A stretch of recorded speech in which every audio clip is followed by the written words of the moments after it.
Vamos a hablar hoy de medición. Comencemos con la medición. Para conocer y saber que no nos están viendo la cara o que nosotros mismos no nos estamos engañando con lo que vemos, porque ya el lunes hablamos y vimos que nuestros sentidos naturales con los cuales nos relacionamos con el mundo, con el universo, pueden ser engañados. La vista, en el caso de la vista, hay ilusiones ópticas debidas a la perspectiva. De hecho, es algo que se estudiaron filósofos en la antigüedad. De ahí que, si revisamos las primeras representaciones pictóricas o quizá de relieves y labrados.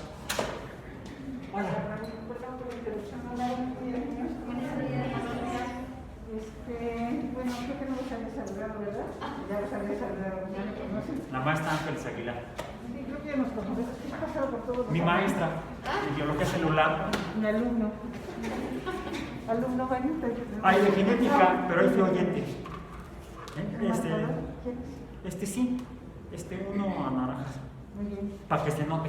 Muy bien. Bueno, pues que sigan disfrutando. Sepárense un poquito más porque están pasando los de... No sabes que el verde, porque estoy viendo que tengo anaranjado. Verde no tengo. Los de protección civil están pasando. Aquí. Entonces, para mí. Ok. Buen día. Gracias. Con ella tomé biología celular en segundo trimestre. Y luego entré como oyente a su curso de genética. Estaba tomando el curso, era mi hermano, mayor que yo. Lo simpático es que al final yo pasé el curso y él lo probó. Por cierto, ni siquiera pedí que me lo pusieran en el acta.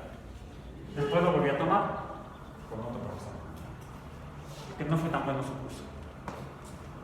La maestra no tenía doctorado entonces, era bióloga nada más. Y el otro profesor era doctor, y fue mejor el curso con ella que con el doctor.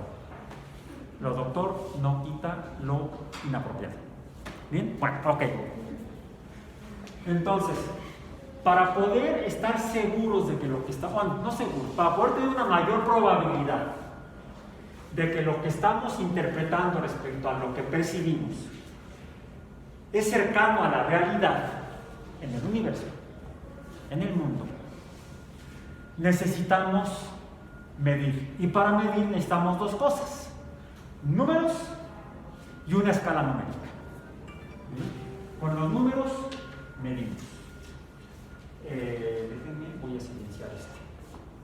Ok, porque tengo el acordeón en la tableta. Aunque necesito, más bien, tengo una idea. Voy a usar en la tableta mejor la presentación que les mencioné. Si la tienen, ábranla, véanla, sáquenla donde la tengan. Y voy a usar, es la titulada observación, que de hecho ya empezamos a usar previamente cuando hablamos precisamente de, el primer punto fue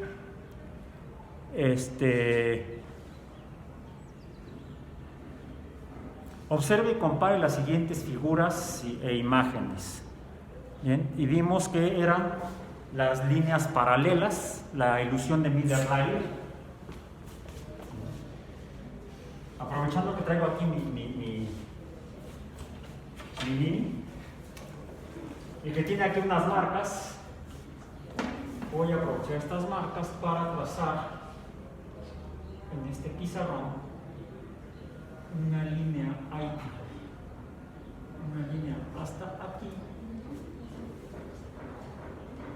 y desplazándolo hacia abajo, otra línea de la misma magnitud espacial unidimensional, es una sola dimensión. ¿Cómo lo hice para trazarla? La desplacé hacia abajo. ¿Sí? Podría yo haber empezado con un punto, que ese no es un punto, es una mancha. Y una mancha no es un punto. Porque una mancha, si yo tengo un sistema de medición, según yo la traje, sí, acá está. Traje más que ese sistema, un instrumento para medición. Si lo traje, sí, aquí está. Un instrumento para medición. Yo puedo, incluso con este, puedo medir que la mancha tiene en esa posición tiene una magnitud máxima de 0.004 metros. Vamos a decir, la voy a amplificar hacia acá. Y la mancha está más o menos así, más o menos. Y de aquí a acá tiene 0.004 metros. ¿Ven? Más o menos. Entonces no es un punto, porque un punto, como mencionamos, es adimensional. O sea, tiene 0 dimensiones. Bien. Podemos imaginar que esto es un punto. Es producto de nuestra imaginación. No es real.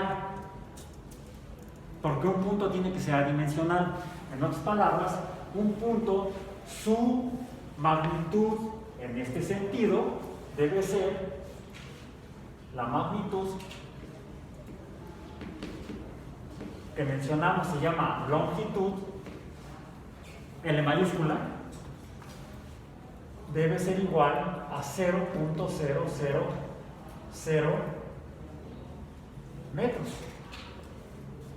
Es más, debe ser igual a 0.000000000 y puntos suspensivos metros.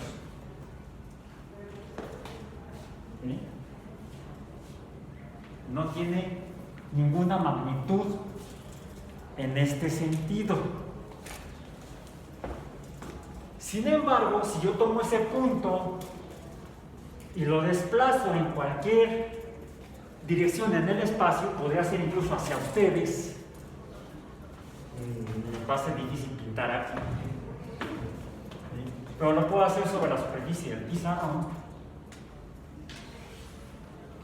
Y entonces se produce una dimensión o una D que se llama longitud. Ok. ¿Cuál es la magnitud de esa longitud? Necesito números. ¿Pero cuáles números? Podría ser 4/4. O como le decían los egipcios, más de un codo. Porque el codo era la distancia entre la punta del dedo medio y el codo. Un problema es ¿quién? A ver, sí, no. Tenemos cubrebocas, no hay problema que estemos cerca. ¿Sí? Y pon tu codo. ¿Son iguales en la longitud? ¿Cuál usamos para medir? No traje mi espada, pero podría yo nombrarla dama y coronarla. Eso dice la leyenda que se hicieron con el rey Arturo. Arza era inglés, no era español, entonces no se llamaba Arturo, se llamaba Arza. Así, Arza.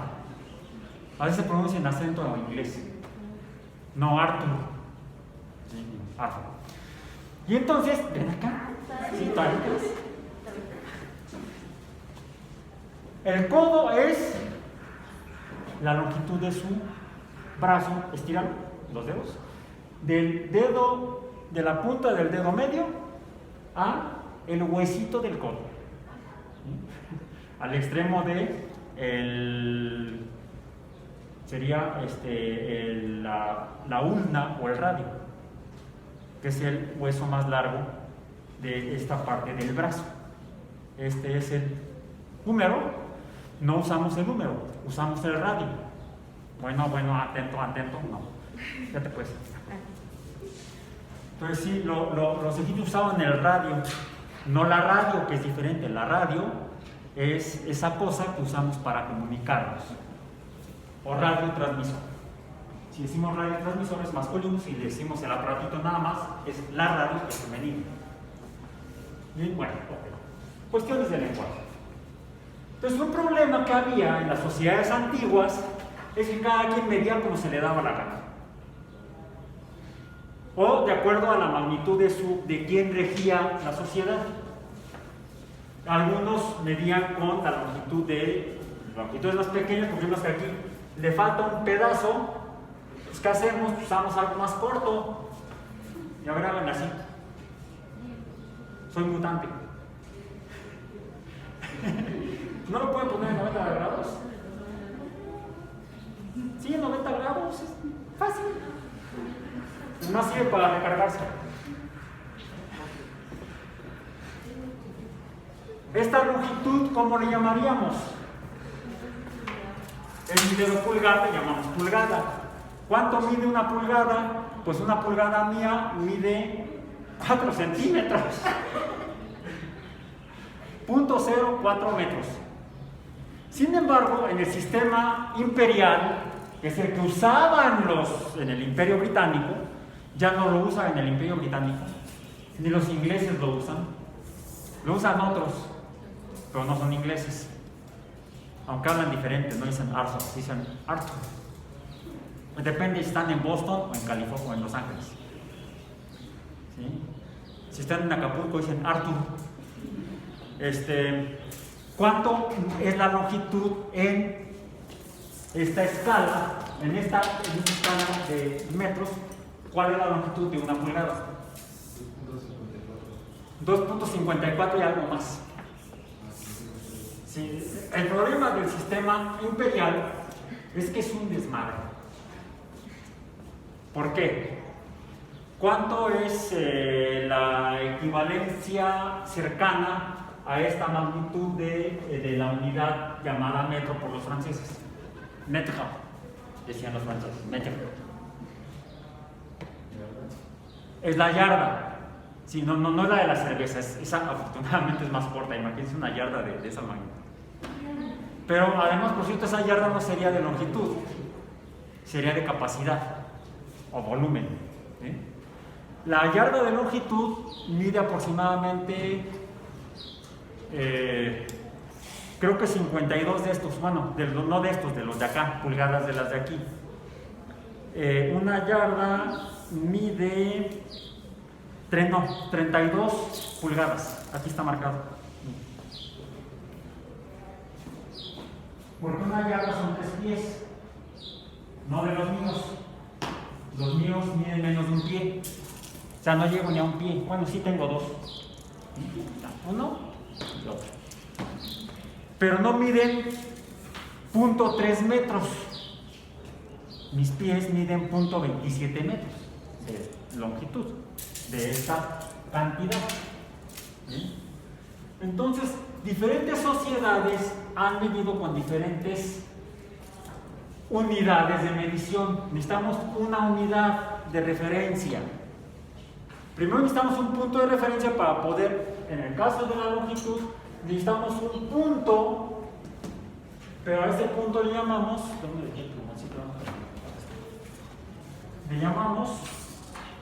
un punto de referencia. Este sería el punto de referencia. y hacemos despreciable la magnitud que tenga espacial realmente.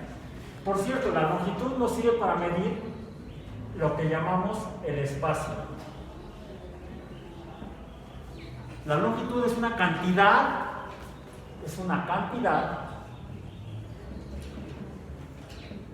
para medir cosas. ¿Qué cosas? El espacio y los objetos que se encuentran en el espacio. Podemos medir la longitud de cualquier objeto. Podemos medir la longitud de este palo. De hecho, podría yo decir que esta es la unidad, este palo es la unidad. ¿Por qué? Porque lo digo yo. Y así es como se manejaban las sociedades en el pasado. Pero afortunadamente, a finales del siglo XVIII, le cortaron la cabeza al rey francés, Luis XVI. Digo, afortunadamente para la evolución del conocimiento, desafortunadamente para su cabeza y el resto del cuerpo. Hubo una desconexión, no, es una tragedia. Toda muerte es una tragedia. Toda muerte no solamente humana, es una tragedia. Pero históricamente lo que sucedió, hubo una revolución contra una monarquía absolutista, déspota, tiránica, represiva. Me suena. Muchas sociedades han sido así. Y inspirados por ideas planteadas por filósofos, le llamaban la Ilustración, que habían rescatado algunas ideas muy benéficas que se habían manejado en el pasado, pero de manera limitada. Por ejemplo, en la Grecia clásica de hace 2300 años más o menos, ¿sí? En la cual en esa sociedad la forma de relacionarse, la forma de gobernarse a través de una democracia, pero una democracia muy imperfecta, muy incompleta, porque las únicas personas que podían opinar y decidir sobre el gobierno eran los hombres libres, no los hombres esclavizados y tampoco las mujeres, aunque fueran libres. Entonces era una democracia muy limitada. No era realmente una democracia porque no era todo el pueblo el que podía opinar y gobernar o opinar para el gobierno. Eso no es una democracia. Cualquier sociedad en la cual se diga que es democrática y solamente unos cuantos pueden decidir o pueden opinar y decidir, no es una sociedad democrática. En esa sociedad que buscaba la democracia, la sociedad francesa de finales del siglo XIX, pues como el rey no quería, pues no le preguntaron y lo quitaron. Y decidieron también que debían medir el mundo y conocer el mundo no con base en las unidades basadas en ninguna persona en particular, en ningún gobernante, sino en la humanidad completa. Nació el humanismo. Y como los humanos sabían que vivían en la Tierra y que la Tierra era redonda, ya lo sabían en el siglo XVIII. Y ahora hay algunos que lo niegan. O sea, vive en el siglo XVII, no. Porque en esa sociedad parcialmente democrática, la sociedad griega, hace 2300 años, un filósofo y matemático, que por cierto no vivía en Grecia, vivía en África, en el norte de África, en la ciudad de Alejandría. Eratóstenes se llamaba, quien era el director de la biblioteca de Alejandría, que era un centro de investigación y de estudios, había sido una universidad. Leyendo algunos libros que no tenían la forma que tienen ahora los libros, no eran como este, eran rollos de papiro, leyó que alguien había dicho, había observado que al sur de Alejandría, en esa región del norte de África, donde se desarrolló la cultura egipcia, en un día del año en particular, el 21 de junio de cualquier año, justo al mediodía, cuando estaba el sol en una posición a esa hora en el mediodía, ningún objeto vertical proyectaba sombra. Y Eratóstenes dijo, ah caramba, eso yo no lo he visto aquí en Alejandría. El 21 de junio, todos los años, todos los objetos, todas las columnas de los templos y de la ciudad presentan sombra.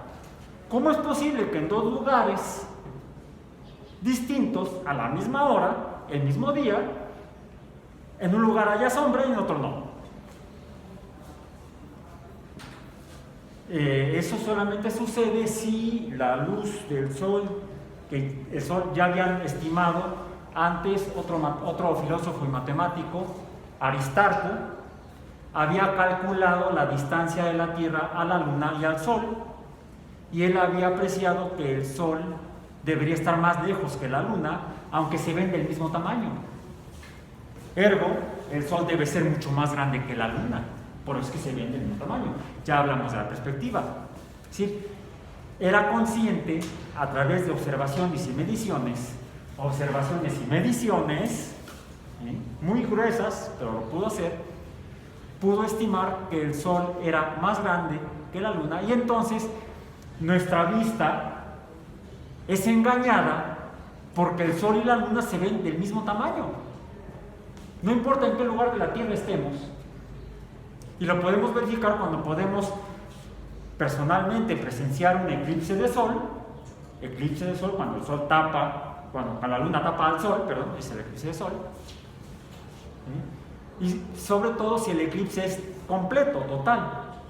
La Luna se atraviesa y no se ve nada del aparente disco solar. Eso sería razonable si ambos objetos fueran del mismo tamaño.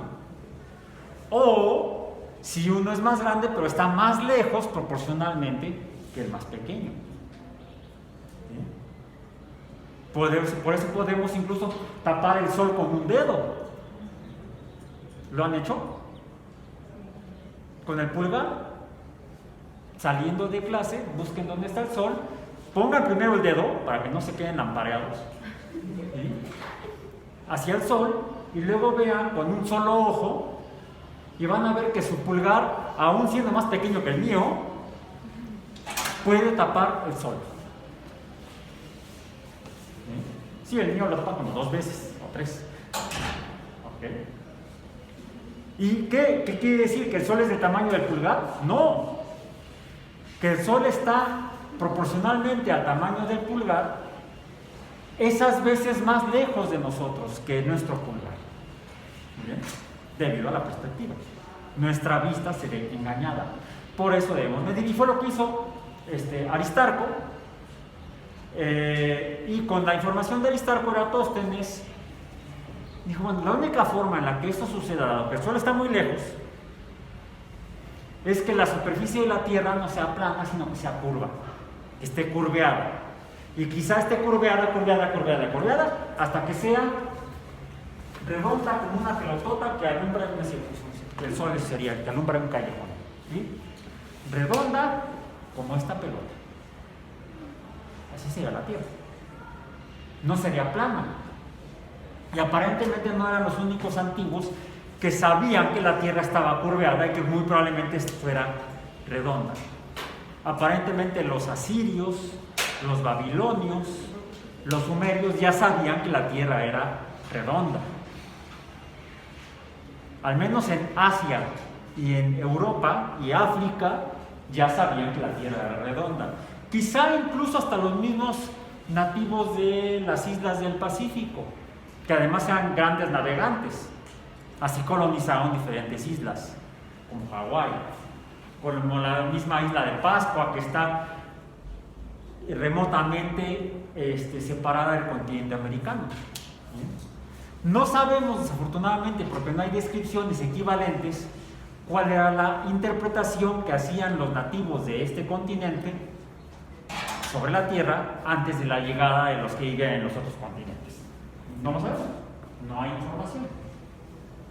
En fin, aunque eran buenos observadores, sobre todo los mayas que vivían en la península de Yucatán, que tenían observatorios astronómicos para poder observar y medir las posiciones de las estrellas y el movimiento de las estrellas en la bóveda celeste. ¿Cómo le hacían para medirlas? ¿Usaban codos, pulgares o cintas para medir la posición de las estrellas? ¿Cómo lo hacían los babilonios? ¿Cómo lo hacían los asirios? ¿Qué usaban para medir?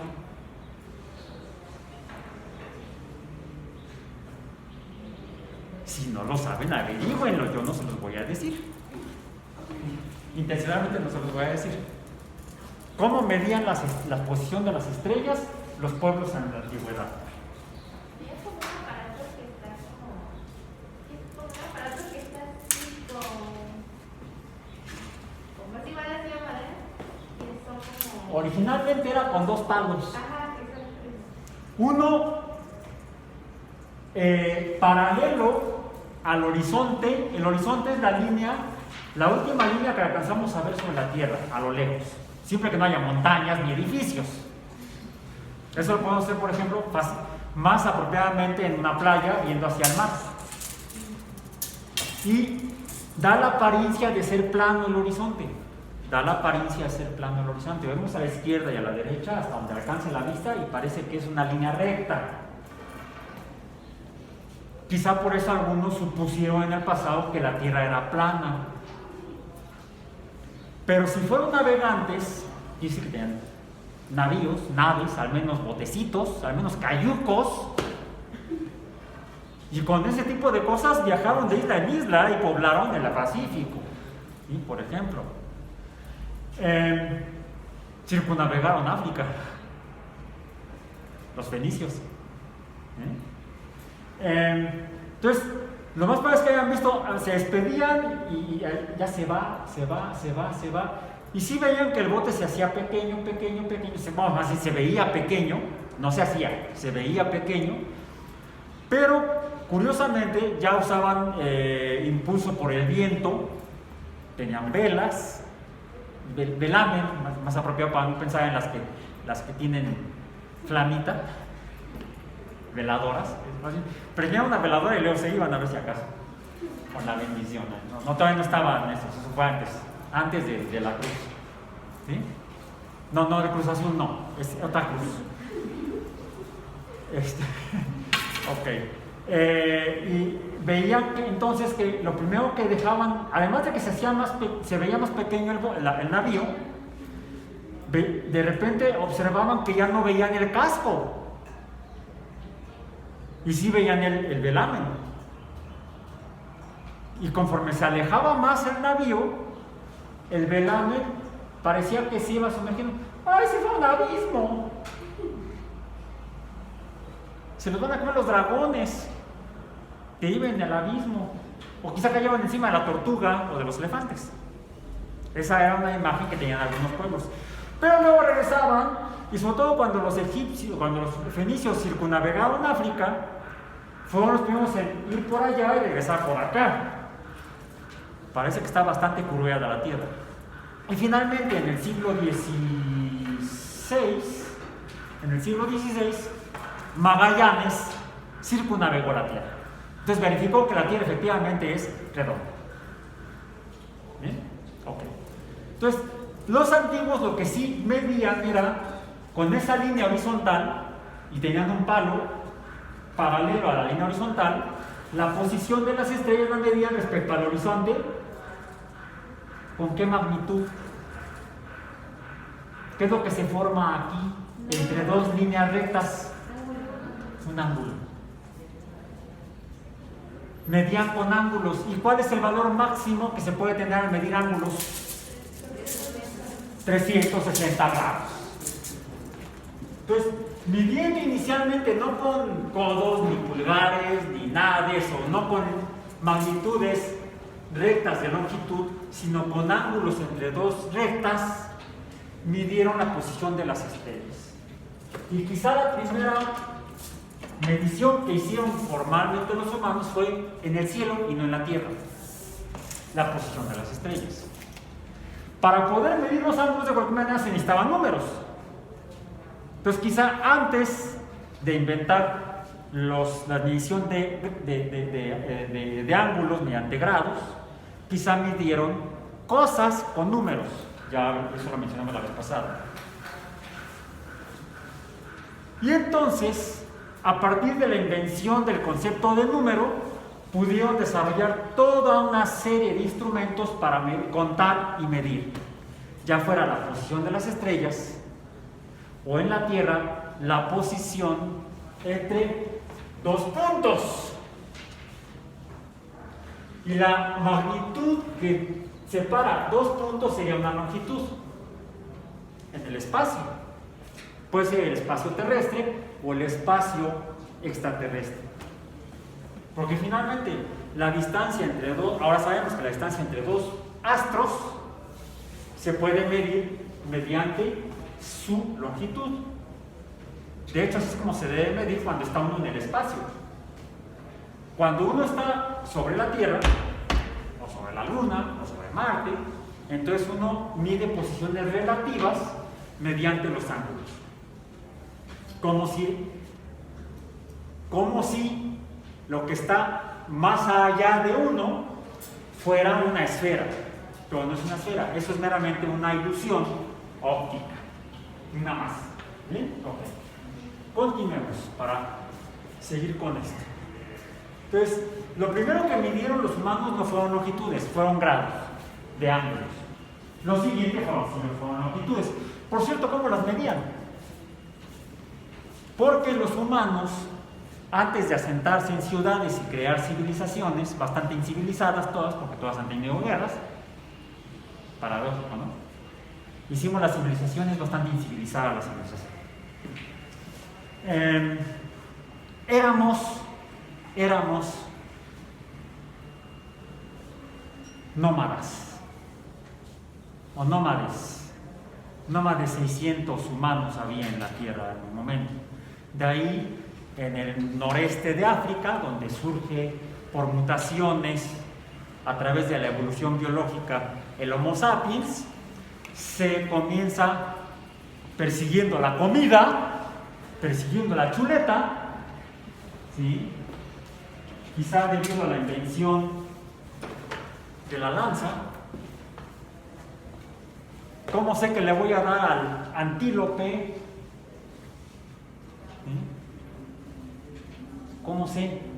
¿Cómo sé qué tanto la tengo que lanzar?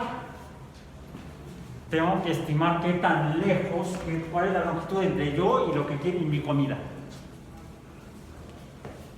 ¿Cómo la mido?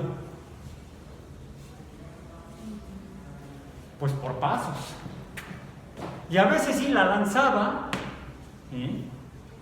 De hecho, fueron desarrollando una física muy empírica y de hecho inventaron la palanca. Hay evidencia arqueológica de que los nómadas en diferentes lugares del mundo pudieron inventar independientemente la palanca para poder lanzar más lejos las lanzas. Se pasaban de lanzas. ¿Sí? Ya después aprendieron a usar fuerzas de tensión en los arcos para lanzar flechas, ¿sí? A longitudes mayores.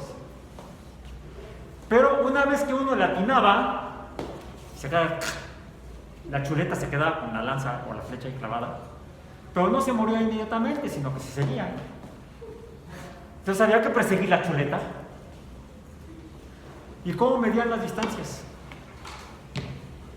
Aparentemente no las medían ni con pulgares, ni con grados, sino las medían por relación con objetos. Mira, allá pasando 3 árboles, porque recordamos que en el norte de África la humanidad pudo formarse por mutaciones y ser seleccionada, sobrevivieron los que eran capaces de correr de árbol en árbol y subirse al árbol antes de que el leopardo se los comiera, o la pantera del aguam.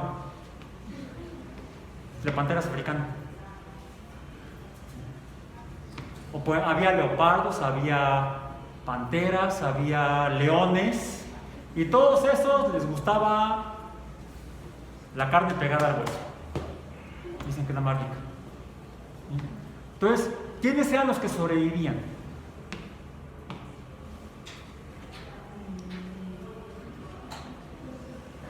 Veníamos de árboles, vivíamos en los árboles.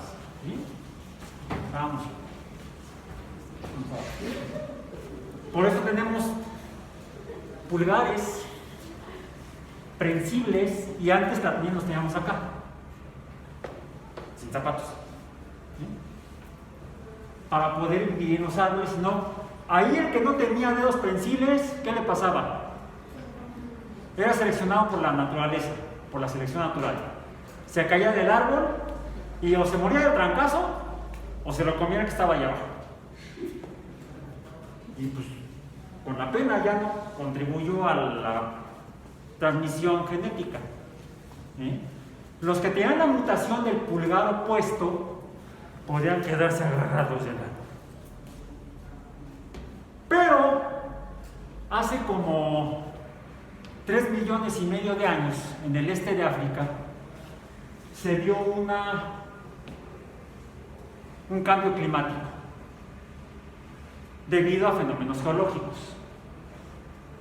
Placas tectónicas, movimiento de continentes, crecimiento de montañas, y el clima cambia. Y al cambiar el clima, cambia la vegetación, cambia el bioma, cambia el ecosistema. Y si al cambiar el ecosistema disminuye la cantidad de árboles, ya no hay donde mantenerse allá arriba. ¿Y qué crees? Los árboles que estaban aquí ya no están, están ahora allá. Y ahí viene el leopardo. ¿Cómo se mueve uno más eficientemente? Así. Bueno, los chimpancés todavía se apoyan en los nudillos, en cuanto están en 4 patas, en 4 extremidades, vamos a decir. ¿Sí? A veces corren así, en 4 extremidades. Por cierto, las piernas son más cortas que los brazos, los chimpancés. En los humanos es al revés. Las piernas son más largas que los brazos. Chimpancé que tenía piernas más largas, quizá podía. Los chimpancés pueden erguirse, pero poco tiempo. Se cansan por las piernas cortas y entonces tienen que andar otra vez en 4 puntos. Chimpancé que tuviera las piernas más largas por mutación natural, quizá pudiera erguirse más tiempo, y ahí te ves, mano. El otro era fiambre. El otro corría y se subía al siguiente árbol. Se reproducía y sus hijos se parecían a él. Y así es como, por mutaciones, aparecieron los primeros homínidos que andaban en 2 piernas y no en 4 extremidades. Bien, bueno. ¿Cómo medían las distancias? No en metros, no en yardas, no en eso, sino las medían con objetos. Y eso lo sabemos porque los nativos australianos, más, vamos, los que conservan las tradiciones culturales de la cultura australiana nativa, no conciben números. No tienen el concepto de número en su cultura. Por ejemplo, si uno le pregunta a un hombre nativo ya viejo, por supuesto los jóvenes pues ya se educan diferente desde hace décadas, pero los que siguen conservando las tradiciones australianas originales, si uno le pregunta, oye, ¿y usted cuántos hijos tiene? Pues mira, tengo a Juan, a Pedro, a María y a Lucía. Ah, entonces tiene 4. No, son Pedro, Juan, María y Lucía. ¿Qué es 4? No conciben el número. Tienen mapas. Hay mapas ancestrales de los australianos, pero las marcas entre puntos no son distancias numéricas, son características del terreno, porque no conciben el número. Aparentemente, los humanos el Homo sapiens desarrolló el concepto de número posterior a la migración de los primeros humanos a Australia. Luego subió el nivel del mar, Australia quedó aislada y ya no les llegó la información de que existían los números, sino hasta milenios después, cuando llegaron los ingleses. ¿Sí? Por eso es que la cultura tradicional australiana no tiene el concepto de número que nosotros sí tenemos, porque descendemos de la misma cultura de la que descienden los ingleses, de la cultura de Mesopotamia. En Mesopotamia fueron los asirios los inventores que sabemos de los números, aunque hay evidencia arqueológica que sugiere que ya en el norte de África, antes del desarrollo de la cultura asiria, ya los humanos, pero ya no estaban ahí los australianos estaban aislados, ya concebían el concepto de número, ya manejaban el concepto de número, al menos del número 1. Y si uno tiene más de un 1, puede tener más números. Y entonces, con el número 1, tenemos la unidad para cualquier cantidad. Por ejemplo, la cantidad que separa dos puntos adimensionales que formamos cuando es un punto adimensional, lo desplazamos y entonces surge la cantidad de longitud o la primera dimensión. Les pregunté cómo logré que esta línea diera origen a esta otra, que es paralela. ¿Qué es lo que hice? Desplacé el palo, pero ¿cómo lo desplacé? ¿Cómo cambié su posición en el espacio? Así, así, así, hacia abajo, pero ¿en qué? Ahí sí usemos ángulos.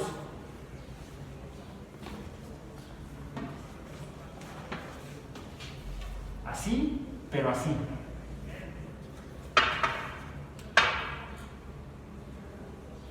¿Y aquí qué hay?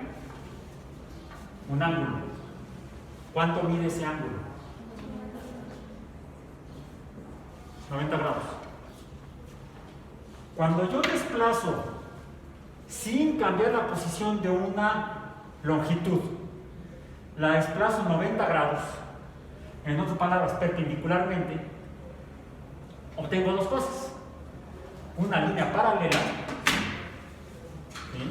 Que la ilusión óptica, que para terminar esa parte, la ilusión óptica era que si yo le pongo aquí cabezas de flecha y aquí cabezas invertidas de flecha, mi vista puede ser engañada y pareciera que la de abajo es más larga que la de arriba.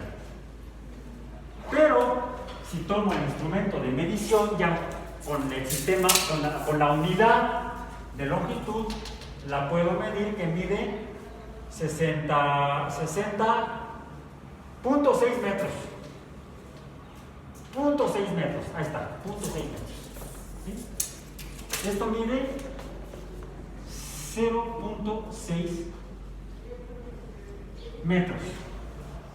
Porque para la cantidad de longitud, ahora, a partir de la Revolución Francesa, que le cortó la cabeza al rey Luis, tenemos como unidad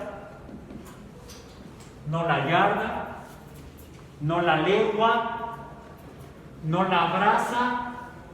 La braza es la distancia entre mis dos de 2 metros. Esto es una braza. De aquí a acá, una sana distancia. Le llamaríamos la hora. Bueno, la unidad de longitud o una D en el espacio es el metro. El metro. La definición moderna de metro está en el documento que les dije que descargaran de la Oficina de Internacional de Pesas y Medidas, el BIPM. En el BIPM podemos obtener la magnitud y definición de lo que es un metro de longitud. ¿Bien? Bueno, pero nos permite medir el espacio, una dimensión. Pero ¿cuál es la otra consecuencia de desplazar esto perpendicularmente? O sea, a 90 grados. ¿Qué surgió?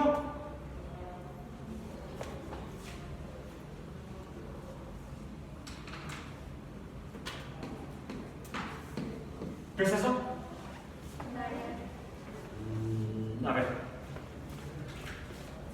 Es otro espacio. Es otro espacio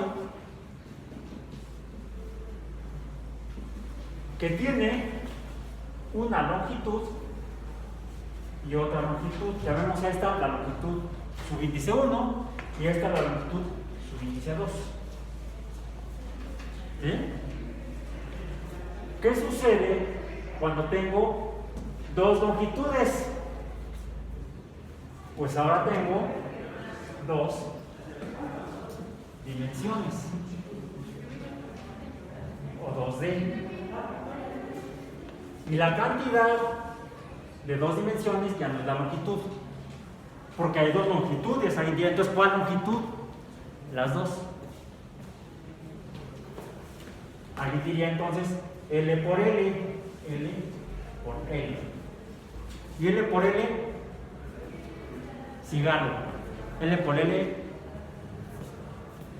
balín.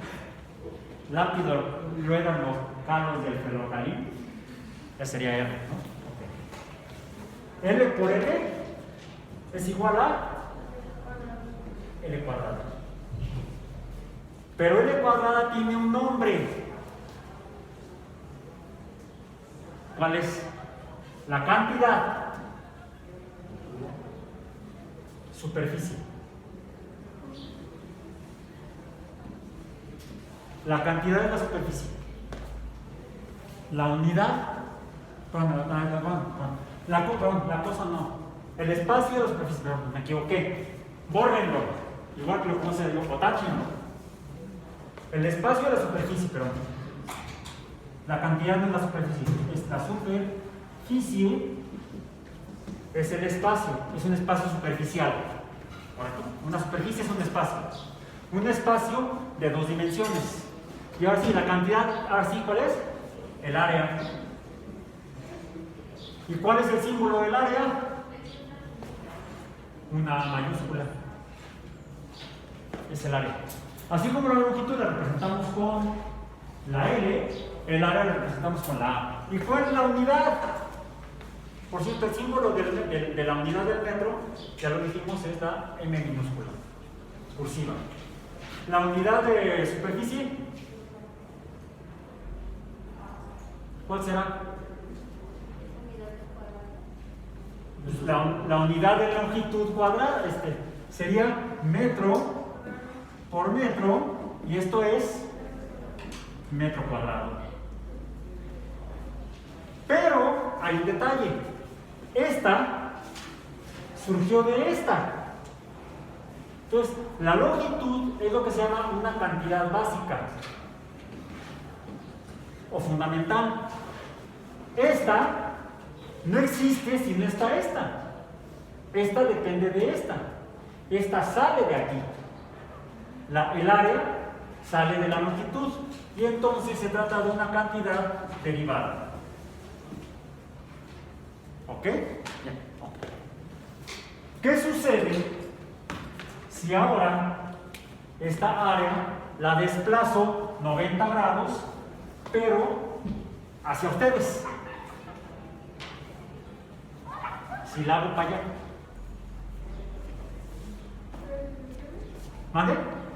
Surge entonces una tercera dimensión, 3 dimensiones, o 3D. El espacio es otro espacio, es un espacio diferente. Entonces no es un espacio ni adimensional, existe el espacio adimensional, que no tiene dimensiones. No es un espacio unidimensional o de una dimensión, no es un espacio bidimensional, sino que es un espacio tridimensional o 3D. ¿Cómo se llama ese espacio? Volumen.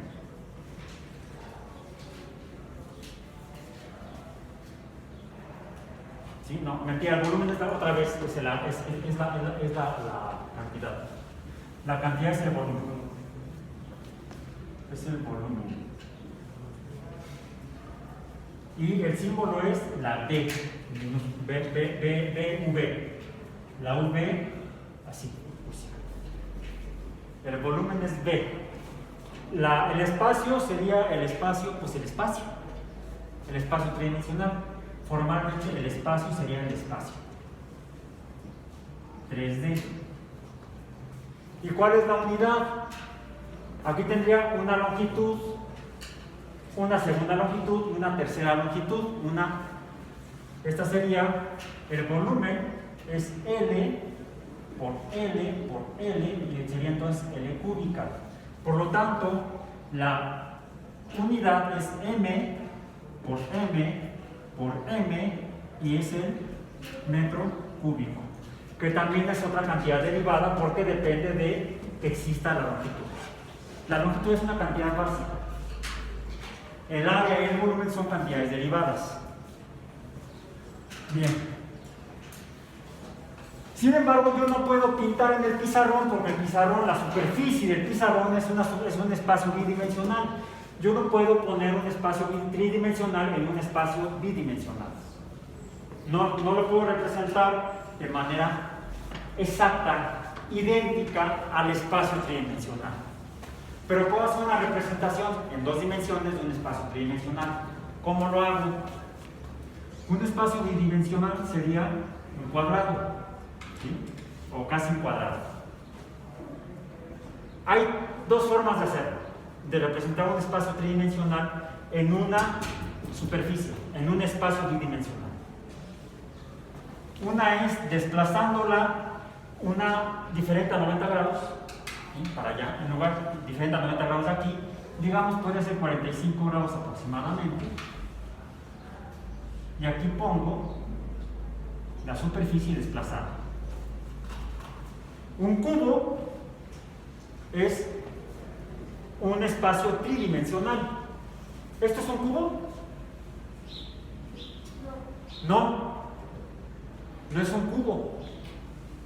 Representa a un cubo. Es un modelo 2D de un cubo. Esto es un modelo 2D de un cubo. Porque un cubo es estrictamente tridimensional y eso no es tridimensional. Eso está en la superficie eso vive en la superficie del pizarrón. Otra forma de hacerlo es en perspectiva. Aprovechando la perspectiva, hago un cuadrado pequeño y hago un cuadrado más grande, y aquí están los 45 grados. Es como si lo estuviera viendo yo de frente. El cuadrado grande es el lado cercano del cubo, el cuadrado pequeño es el lado lejano del cubo. También es otro modelo, es un modelo diferente a este, y también representa a un cubo. No es un cubo, ninguno de esos dos es un cubo, pero representan en 2 dimensiones, en 2D, a un cubo. Son 2 perspectivas de ver en 2D un cubo. ¿Qué sucede si yo tengo un cubo y lo muevo, lo desplazo 90 grados respecto a cada uno de los 3 ejes dimensionales?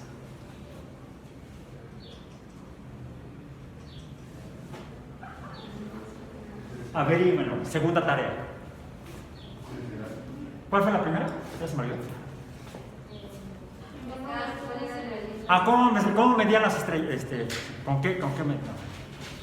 Y la segunda, todo esto, alguien me preguntaba, oiga, profesor, recuerden que semanalmente tienen que hacer un ensayo. Bueno, pueden hacer un ensayo, no es obligatorio. Son ejercicios. Los ensayos son ejercicios de estudio, ¿sí? No es obligatorio que lo hagan, pero si quieren, pueden estudiar. Pueden hacer eso y entonces van a aprender más que lo que estamos hablando aquí.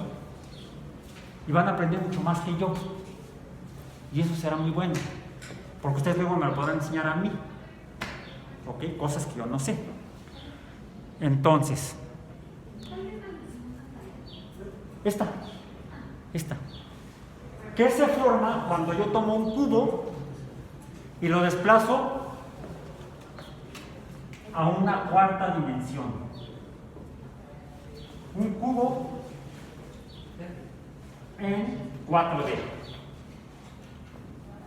¿Lo podrán hacer en 3 dimensiones? Sí, una proyección tridimensional de un cubo de 4 dimensiones? Le llaman hipercubo. Esto es un hipercubo. Un hipercubo es un cubo en 4 dimensiones. ¿Sí? ¿Cómo sería? Si lo pueden hacer, tráiganlo el próximo lunes. Pueden ser con palillos chinos, no sé, con palillos de chop suey o de la comida china. No está en chino, se puede hacer fácilmente. Bueno, entonces, tenemos cantidades básicas y cantidades derivadas. El Sistema Internacional de Pesas y Medidas define 7 cantidades básicas. ¿Cuáles son? Está en el documento que les dije que descargamos. Ahí están las 7 cantidades básicas. Con esas 7 cantidades básicas podemos medir el universo completo. Porque todas las demás que necesitemos se derivan de las 7 cantidades básicas. Ya sea combinando una misma con ella misma o combinando diferentes cantidades básicas. Una segunda cantidad básica, ¿cuál es? Yo aquí tengo mi instrumento de medición de esa cantidad básica. Segunda.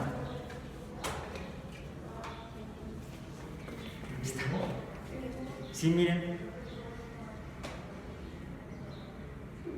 Y de esta manera podemos medir el tiempo. Así lo hizo Galileo. Ya después se les ocurrió, ¿y si mejor le aprieto el botón? Esto fue después, porque esto implica un mecanismo, un uso del conocimiento de la física desarrollado por Galileo. Los primeros relojes o medidores de tiempo, cronómetros, se hicieron aprovechando el movimiento del péndulo, el cual hablaremos de él más adelante. ¿Bien? Entonces, ¿cuál es la cantidad? Otra cantidad básica es el tiempo. El símbolo es la T minúscula cursiva. La unidad, ¿cuál es? El segundo. Y la definición está en los documentos del BIPM. ¿Sí? Una tercera, aquí tengo un instrumento que me permite medir una tercera cantidad básica, pero no es el mejor instrumento, porque presenta ciertos fenómenos que pueden perturbar la determinación numérica de esa cantidad. ¿Pero cuál es? La masa. La cantidad es la masa y la unidad es el kilogramo, 1000 gramos. Curiosamente, la unidad no es la unidad, sino 1000 veces el gramo. ¿Sí? Y es la cantidad de materia. Ojo, materia, no sustancia. Porque la unidad, la cantidad de sustancia es la mol. La mol, no el mol, ni el mole. El mole es el de olla. ¿Sí? Salud. Y vamos a terminar con lo siguiente. ¿Cuáles son las? Con estas tres podemos empezar a conocer el universo.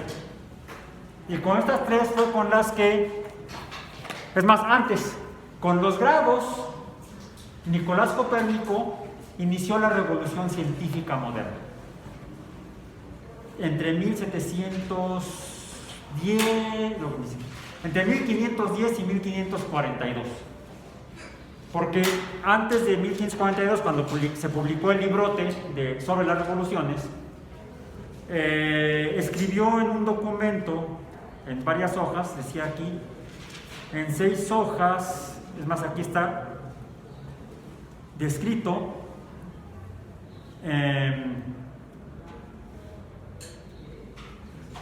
hay un registro en una biblioteca en Polonia que dice un manuscrito de 6 folios en el que se expone la teoría de un autor que afirma que es la Tierra la que se mueve en tanto que el Sol permanece estacionario.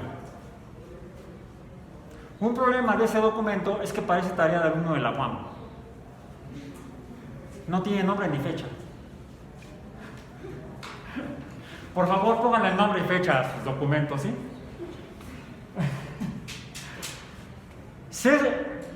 los historiadores asumen que se trata de un manuscrito hecho por Nicolás Copérnico. Nikolai Kopernik en polaco. Nikolai Kopernik. Y tiene una fecha, pero no se la puso él, se la puso la biblioteca que guardó el documento. La fecha en la biblioteca dice 1 de mayo de 1514. Entonces, algún día previo al 1 de mayo de 1514, Copérnico, en español, escribió eso, donde pone las conclusiones, escribió las conclusiones de sus observaciones del cielo y su medición de los astros, lo que le permitió suponer que, como supuso previamente por cuestiones filosóficas y matemáticas dimensionales Aristarco lo que decía, a ver, el Sol es más grande que la Tierra y la Luna es más pequeña que la Tierra, y él veía que, por ejemplo, Atenas pues tenía que hacerle caso a Esparta, porque Esparta era más grande su ejército. Entonces, las ciudades-estado griegas más pequeñas giraban alrededor de las ciudades-estado más grandes.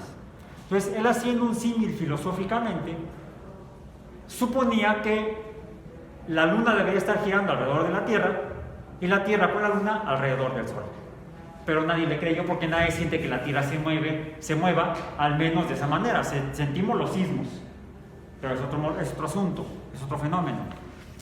Fue Copérnico el que, a través de observaciones y mediciones, escribió su librote, que es un libro como 10 veces esto, es una cosa así, ¿sí?, sobre las revoluciones. Y con base en eso, más observaciones y más mediciones, como la del péndulo, fue que, y el armado de un telescopio, él le llamaba anteojo, no telescopio. Galileo Galilei, en el Mensajero Sideral, en español, Siderius Nuncius en latín, es más, en italiano, Siderius Nuncius, Magna Longeque Admirabilia. Galileo Patricio Florentino Patatuani Gymnasif Público Matemático. Por cierto, nunca se tituló de matemático, no terminó la carrera, pero fue profesor de matemáticas en la Universidad de Padua. Y con su conocimiento matemático talló lentes, vidrios, hizo lentes, los puso en un tubo de plomo y lo apuntó a la Luna, y vio que tenía montañas y valles y no sé qué, accidentes geográficos. La Luna no era perfecta, como decía la religión cristiana, que los cielos eran perfectos. Y descubrió 4 estrellitas moviéndose alrededor de Júpiter.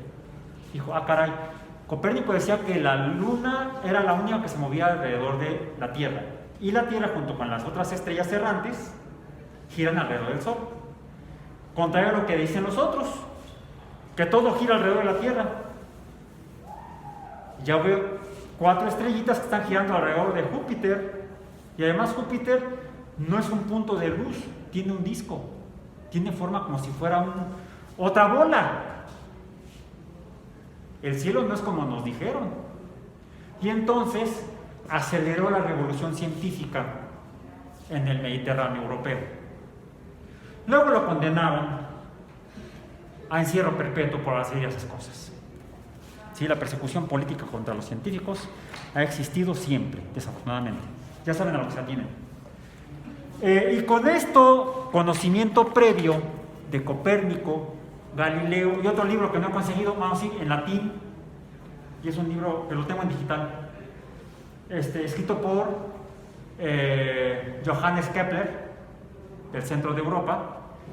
Él afirmaba que a diferencia de lo que decía Copérnico, que los planetas, las estrellas errantes se movían en movimiento circular alrededor del Sol, Kepler llega a la conclusión de que no son circulares los movimientos, por mediciones que hizo otro astrónomo danés, ¿sí?, mediciones con ángulos más precisos.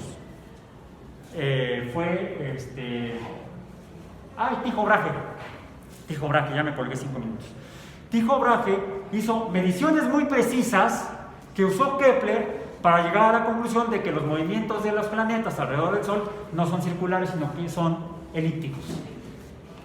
Y con ese modelo, Newton, para poder explicar ese movimiento, desarrolló el cálculo.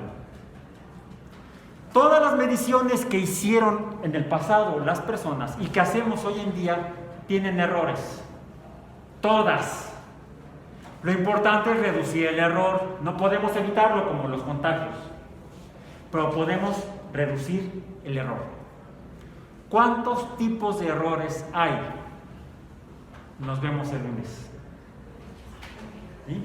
Hagan las actividades que están descritas en el documento, porque van a servir para poder contestar esta pregunta. Entonces son 3 preguntas las que hicimos. La primera, la segunda y la tercera. La tercera, que es la última, es cuáles tipos de errores tenemos registrados en este documento. El lunes hablaremos más de otros errores y recomendación, por eso las traje. Consíganse al menos un par de pelotas, una o 2 pelotas de tenis. No, de softball no es necesaria, pero sí de béisbol, porque son parecidas en dimensión a las de tenis. En esta dimensión, pero en otras. Y si pueden también, por favor, una de ping pong y una de squash. Porque para lo que sigue del curso se necesita tener pelotas. Al menos estas 2 y estas 2. O sea, se necesita tener al menos 4 pelotas. ¿Sí? Por favor, no se malinterprete, aquí nadie es mutante. Y hablaremos del equipo de protección. El equipo de protección normalmente trae bata. Pero díganme, ¿para qué es el equipo de protección? Para protegerse, ¿no? Y el equipo de protección los protege, por ejemplo,